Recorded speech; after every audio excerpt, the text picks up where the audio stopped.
యథార్థ హృదయముతో నడుచుకొందును, ఏ దుష్కార్యమును కనుల ఎదుట ఉంచుకొనను.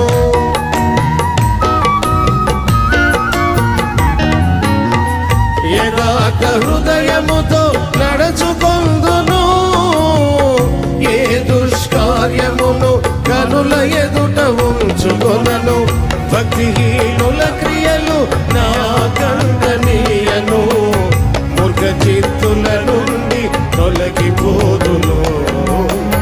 భక్తిహీనుల క్రియలు నా కంటనీయను, మూర్ఖ చిత్తుల నుండి తొలగి